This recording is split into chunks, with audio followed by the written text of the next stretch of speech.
Hello friends, welcome to all of you to our YouTube channel Kisse Stories Retold. Today we are going to tell you a story which is related to our history. A woman challenged Adi Shankaracharya for a debate. All of you must have known Adi Shankaracharya. Even if you do not know, then it does not matter. We introduce him briefly to you now without any delay. Adi Shankaracharya is also known as Adi Sankara. Adi Shankaracharya was a Vedic scholar, an Acharya, and a great guru who founded Advait Vedanta. Adi Shankaracharya was born in 788 AD CE, Common Era. Adi Shankaracharya was born in Kaldi, the Chera kingdom which we now call Kochi, which is the capital of Kerala. Adi Shankaracharya died in 820 AD CE, Common Era. He died in Kedarnath, located in Uttarakhand. He has a huge contribution in the reconstruction of Kedarnath temple. The original temple of Kedarnath was built by the Pandavas during the Mahabharata period.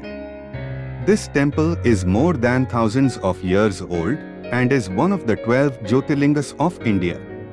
And the present temple was renovated by Adi Shankaracharya in the 8th century. Let's come to the story of Mandan Mishra and Sri Adi Shankaracharya. There are 6 primary orthodox schools of philosophy in India. They are Nyaya, Vaisesika, Mimamsa, Vedanta, Sankhya and Yoga. At different times, extraordinary scholars are born in India who were the masters of these respective ideologies. It has often been the practice among scholars to debate the merits and demerits of these different systems of philosophy.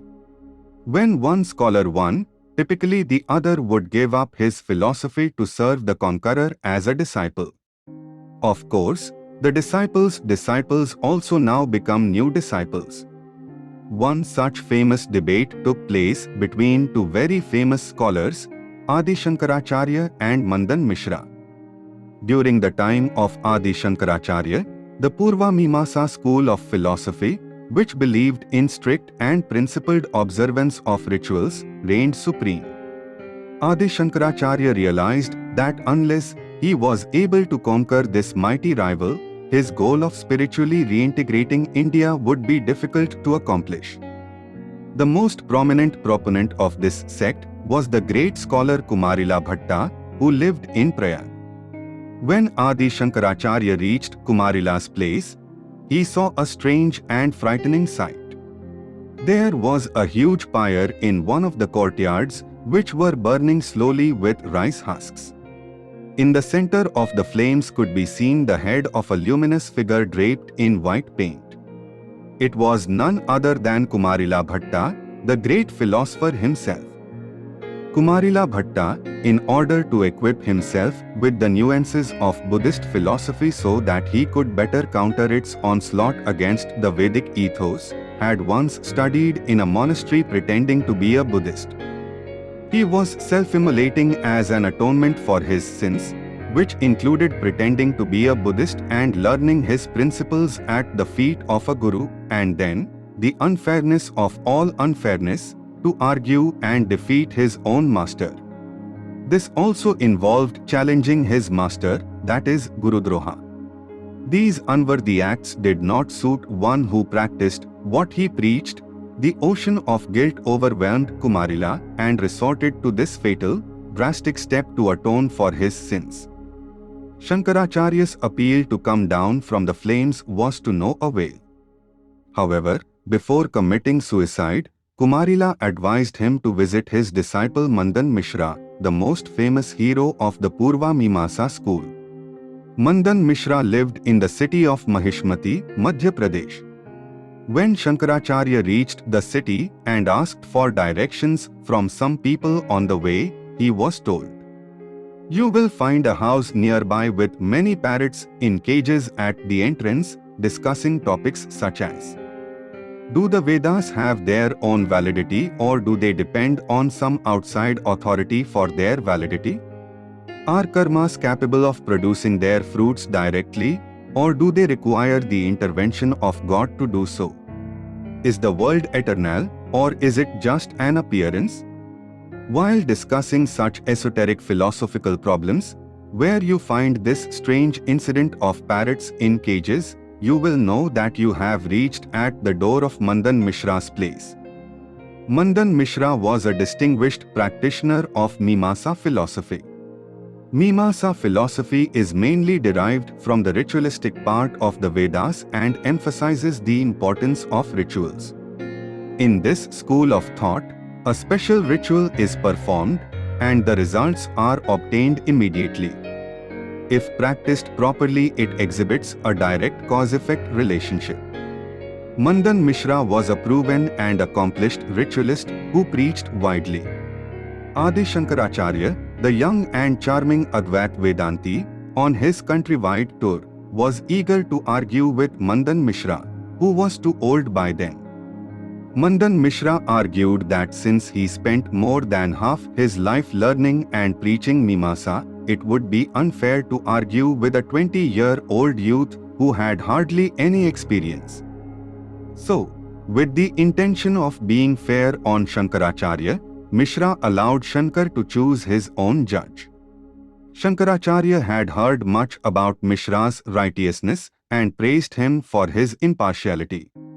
But he did not delay in deciding that none other than Mandan Mishra's wife Ubhya Bharti could be the best judge for this debate. An argument ensued between them and continued for 6 months. Thousands of scholars gathered daily to see and learn. Mandan Mishra, in a ripe old age, still remained a man of very sharp intellect and a very solid sense of reasoning, but he was slowly getting defeated. Despite being so young, Shankaracharya's realization of the Supreme Brahman and his knowledge of Maya enabled him to easily win over Mishra's arguments. Mishra was a very skilled ritualist, yet he lacked some understanding of the higher spiritual truth that Shankaracharya had already experienced. At the end of this 6-month period, Mandan Mishra was almost ready to accept defeat when his wife Bharati announced that in order to defeat a man in an argument, the opponent must defeat his wife as well. Her husband's transformation into a sannyasi disciple distressed Bharati. Being wise and prudent, she put forth her advice and addressed Shankaracharya thus: "You know that the sacred texts say that a wife makes up half of the husband's body, Ardhangini, Ardha half, Angini body. Therefore, by defeating my lord, you have conquered only half of his. Your victory can be complete only when you join debate with me too and try to prove yourself better." Bharati herself was a learned and very intelligent woman. Knowing well that Shankaracharya was a staunch celibate, how can a sannyasi, with no experience as a citizen and householder, claim to have perfect knowledge? She immediately started discussing relationships and marital obligations.